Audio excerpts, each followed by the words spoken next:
If you have not read this book, I envy you. This is the book, the series that got me back into reading as an adult many, many years ago. I actually listened to it. The first two times I went through this series, I listened to it. And I remember that first time listening and thinking, man, I did not know books could be this awesome. So here we are with Mistborn, The Final Empire. If you've never read it, I hope you'll take a listen to this video here. The first part we're going to do no spoilers. Take a listen, see if you think it's for you. But even if you're on the fence, go check it out. It's a very easy read. The magic system seems complicated, but it gets so easy. By the end of the book, you're barely even thinking about how it all works. So let's talk about it. I think Mr. Sanderson himself kind of calls this book a heist, a magical heist in a fantasy setting. So let's talk about what exactly the heist will be. First, let me talk about what's going on in this world. Up at the very top, you have this man called the Lord Ruler. He is a mysterious dude with mysterious powers. Does he have powers? Surely he has powers. Nobody knows. He sits in his palace, Critic Shaw, a big, dark place full of tall, black spires. He's at the top of the food chain. He's got his administrators and his inquisitors. The inquisitors have giant spikes going through their eyes and sticking out the back of their head. What in the world is that? How do they see? Some kind of mysterious magic for sure. Then he's got these obligators who kind of go out and patrol the streets and I don't know. They're not good people.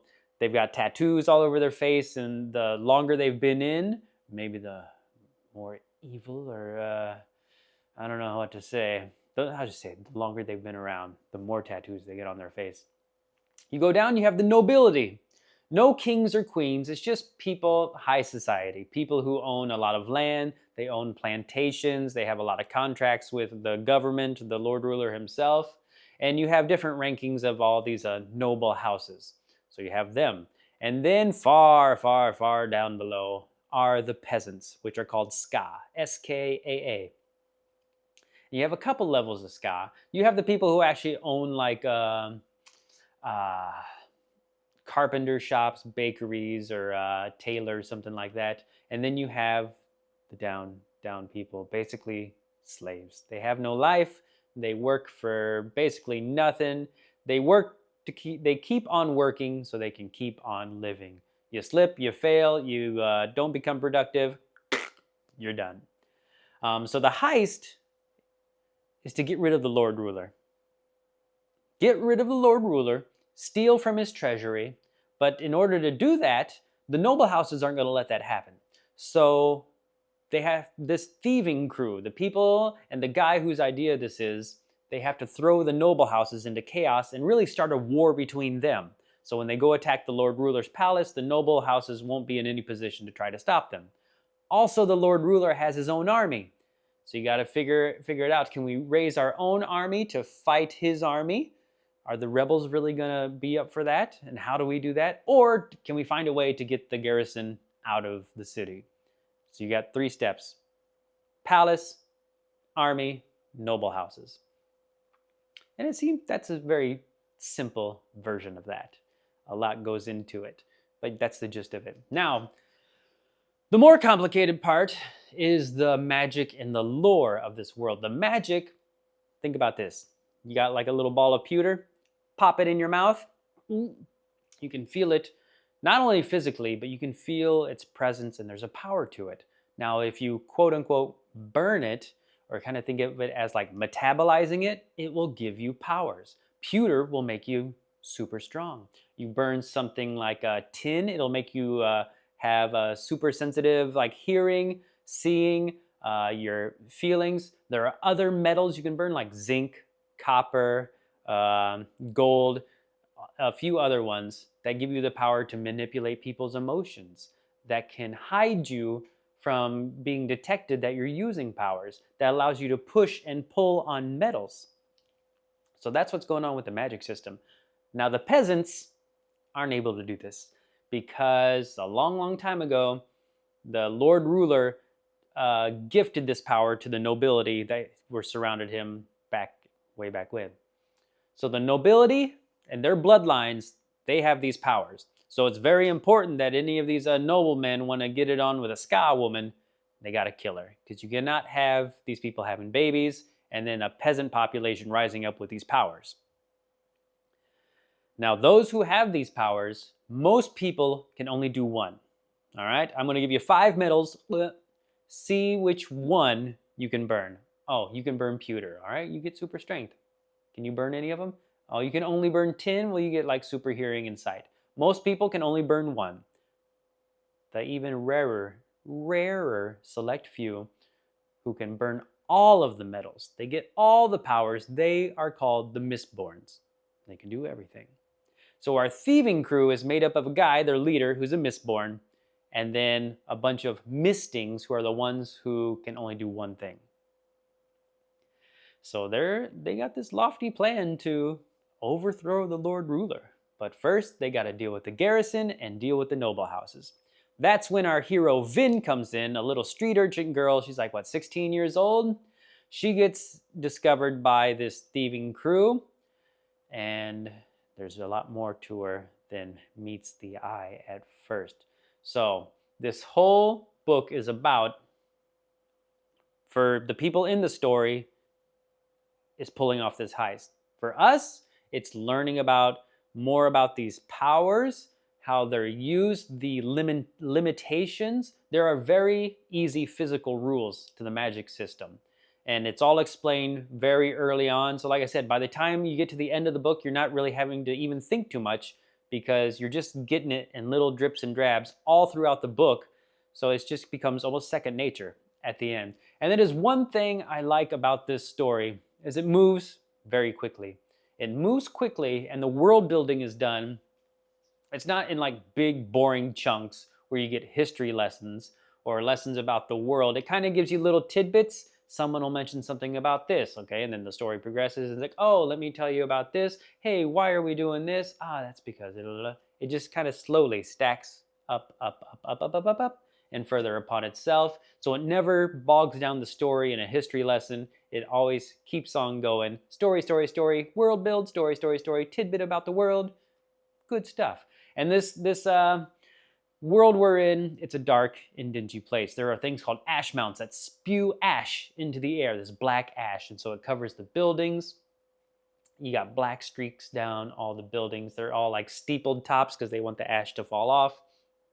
Some of the ska people, their only lot in life is to scoop up the ash and toss it in the river. So yeah, it's a dark and dingy place. You've got a red sun.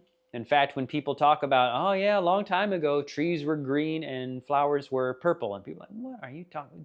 Green trees. Ugh.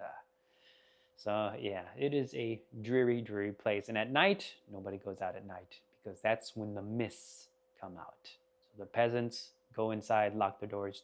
They want nothing to do with the mists because that's where all the creepy stories and tales and legends hide.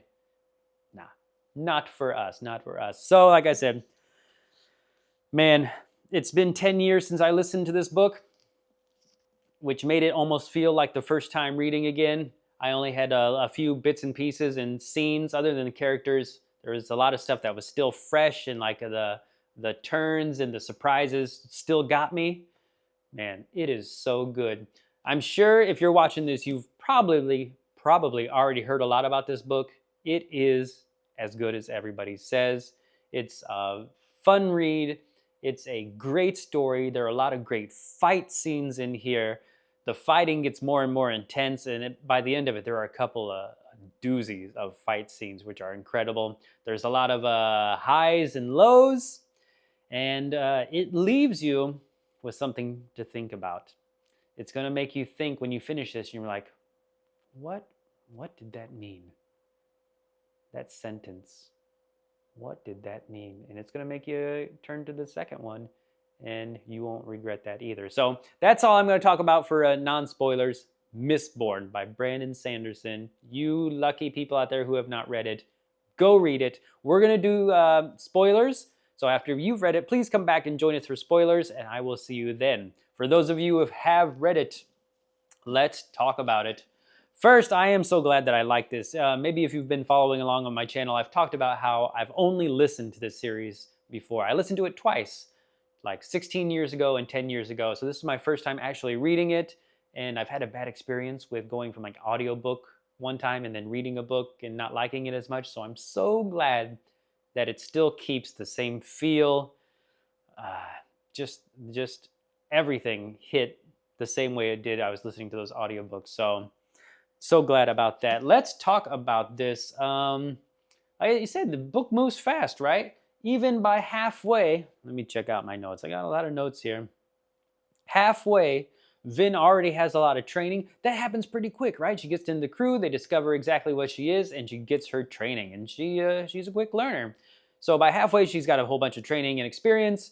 She's been to the nobleman's gathering, and she had that near-death experience at Credit Shaw. What is she thinking? Totally underestimates the Inquisitors and probably overestimates herself, right? Which who wouldn't, right? You get all these new powers suddenly out of nowhere. You're like, yeah, I can do anything. And that's when we first get that look that how can the Inquisitor know where she is? When she was hiding on the spires and he could just bloop, jump out, there you are. And you're like, how did he know where she was? So that's our first hint about that. I think, was it after that? Because I've got some quotes here. I think maybe it was that page 221. It's this one where after that, I think they're up on the roof and she kind of looks at Kelsier and she's like, Kelsier? She's like, we're not invincible, are we? He's like, no, we're not. And it's kind of a moment that she knows it, he knows it, but it's just one of those things you have to verbalize and just tell this man who's been training you and basically telling you everything's going to be, okay, or at least you feel like everything is going to be okay around him, and you just have to hear it from him. It's like, we're not invincible, are we? It's like, no, we are not. So yeah, the book, it just fires right along. I had totally forgotten the whole thing about the army and the disaster. The disaster with the army, it reminded me of, I read a book about the Templars, and I even reviewed it on here. You can go check it out. The Templars, they lost so many battles unnecessarily, and it was usually because one guy, they'd be sitting out somewhere and they were like, we're waiting for reinforcements. We're waiting for this other group to meet up with us. Then we're going to storm the castle and we'll be all right. But one guy goes like, you know what? I want the glory for myself. Let's go charging in now. And he would go running in and he's like, ah, crap, now we got to follow him. And they'd lose because you didn't have any patience. Well, that's what happened with our army, right? Let's go have a practice battle. Yeah, let's go. Blech. What are you doing? Idiots. Yeah, so that army section wasn't too interesting for me anyway, so I was like, all right, good riddance. Let's see here. Yeah, the practice battle, and then we get the executions, right? We get that creepy moment where we're watching the prison carriages coming up, the dark rulers, or the lord rulers, dark carriage with his white horses, and just, what was it, 4x4? Just 4, 4, 4. Just over and over and over again, turning that fountain deep red. Crazy stuff. Then we get to the final party at Keep Venture, where Miss Shan, was it Ilarion or Shan Ilarion, up on there, and that was a crazy battle. That was such a good battle with Vin and the arrows. Right, she takes out those arrows and stabs her right through the chest. Good stuff. That was a crazy fight. That's what I was talking about. The fights get better and better, obviously with Vin because she's learning more and more, but yeah, that fight was awesome, kicking the dude off the side who fell off.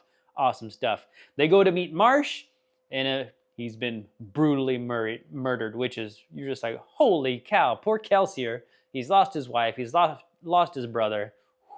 He's not going to be happy. After that, they start to freak out and they think, oh, we got to change, we got to get out of here. Get Lord Renault out of here. We got to change our safe house, our hideout. But then, clippity clop, who is coming down the road? More prison carriages, and it's Spook. Spook is in the cage. That was a shock. I had remembered like a tense scene of the carriages, and I thought it was that first one with the execution. I was like, oh, that's kind of let down. I remember that being so much better. This was the one I was thinking about, where Spook's in the cage and Kelsier just goes nuts. And again, the fights just keep getting better. That moment where the Inquisitor grabs the carriage and rips it from the wheels, the axles and everything, just rips the cage off of it. And the line after it was Kelsier thinking, bloody hell. And just thinking of how strong these things are. We get that moment, and then you get Kelsier with his arms or his hands around the neck of one, squeezing with all his might, just flaring pewter, going nuts, and still, we can. He talked about the marks on his throat. I mean, he is all but crushing his throat, and the Inquisitor can reach up and just peel his pewter flared hands off of him. And again, in his mind, it's like, how strong are these things? Man. And you're just like, how do you beat him? How do you beat him? It was freaking awesome though when he smashed his head into the side of the wood cart and he got the spikes stuck in the back, and of course the thing's freaking out, and just whoosh, down goes the body. The head hangs right there. So awesome, man. I loved it. Oh, and also that part, Kelsier, he's seen the movies, he's read the books. When you're gonna kill something like that, you have it dead to rights. You don't sit there and don't make a big long soliloquy. What did he say? I have here the page the line is on, but I didn't get it. Let me look real quick. Oh, here we go. All right. So he's got him smashed up against there. He kicked over a corpse, grabbing the obsidian axe. And the only thing he says, I'm glad you talked me into this, he said quietly. Then he swung with a two-handed blow, slamming the axe head through the Inquisitor's neck and into the wood behind. One line, right? Kelsier knows. You don't make a big long speech. You got him there. I'm glad you talked me into this. Whoosh. Good man, Kelsier. Good man. I was like, yes, thank you. That's how it's done. Good stuff. All right. So on from there, we get the warehouse with the weapons, and then we get we finally get an explanation about the Kendra. Where is it? The things like the mist race that can take people's bones. And I guess this one has a life debt or something to Kelsier, which is pretty interesting. Probably come in handy later. Vin, what is she doing going into the back into the castle? She's like, yeah, I'm just gonna go in there. I'm gonna find out what's in that room. He's like, you haven't learned a thing. So he goes back into the tower, gets rescued by Sazed, then gets rescued by Ellen. Then she goes back into the Lord Ruler's room, and that's where Mr. Marsh pops up with the Steel Inquisitor eyes, and he's found the secret. Just pull the one out the back and goodbye. And then, of course, we get the creepy line with the Lord Ruler at the end. It's like, you fools, you have no idea what I do for you. You're all doomed. What does that mean? We did a good thing, right? We'll see. I think that's the last we got. Yeah. So, awesome book. You read it, you know it. Let me know down below what you think. What's going to happen in the next one? Like I said, it's been 10 years since I listened to them, and I honestly have no idea. No idea what's coming up. I've totally forgotten the second and third book. So it's going to be like the first time reading them all over again. Hope you'll follow along. The next reviews will be up soon, and I'll see you later.